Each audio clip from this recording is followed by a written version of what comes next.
Omori effect is a definition I came up with when I saw the game back in 2016. It was an interesting take on the JRPG genre, adding elements of surreal horror and revamped battle mechanics. I was even more eager about this game when I heard it was going to be released on the 3DS and even on the Steam platform.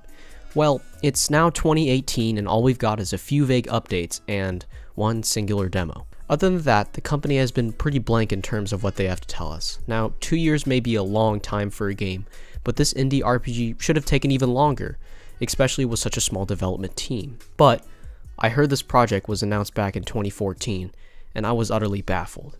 So the previously mentioned Omori effect is a game in development limbo, with little to no signs from the developers. Development delay isn't new, but I feel like the video gamescape does not talk about these enough. Imagine if the new Smash wasn't released for another 4 years, or Red Dead won't be playable for 15 years after its announcement. But the real underlying problem isn't with the dissatisfied people, but the team under the game. Omori the game is under contract by a mother company called Omori, which is the clothing line for pop culture clothing. The first problem is how the game is telling little to no publicity. If you go on Omori website, there's little to no advertising for the game they are making.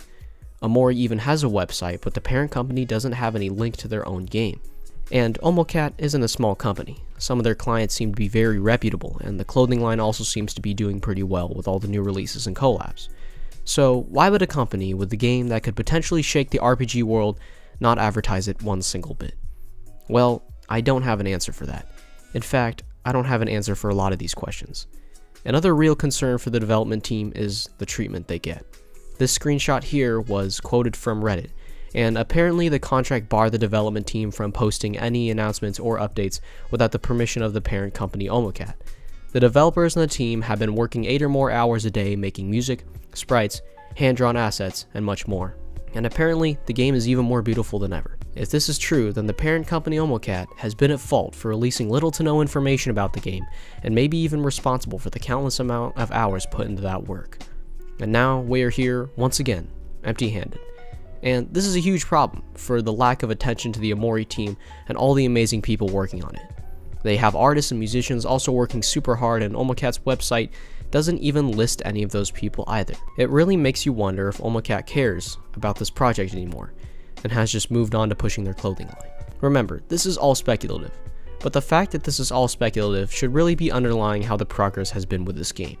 It's gotten so bad the fans have tried to justify the actions of Omori, or wonder and theorize why the game hasn't been released. But what I think is that Omori doesn't care about their game. They have moved on to bigger and better things, and I for one am extremely disappointed at this notion. Omori won't release updates and apparently won't let the team release any on their own.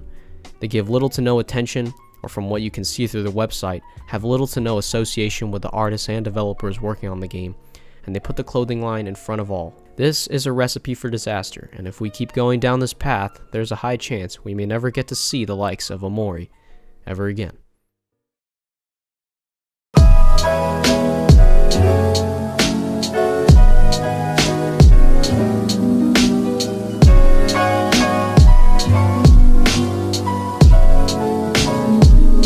Look at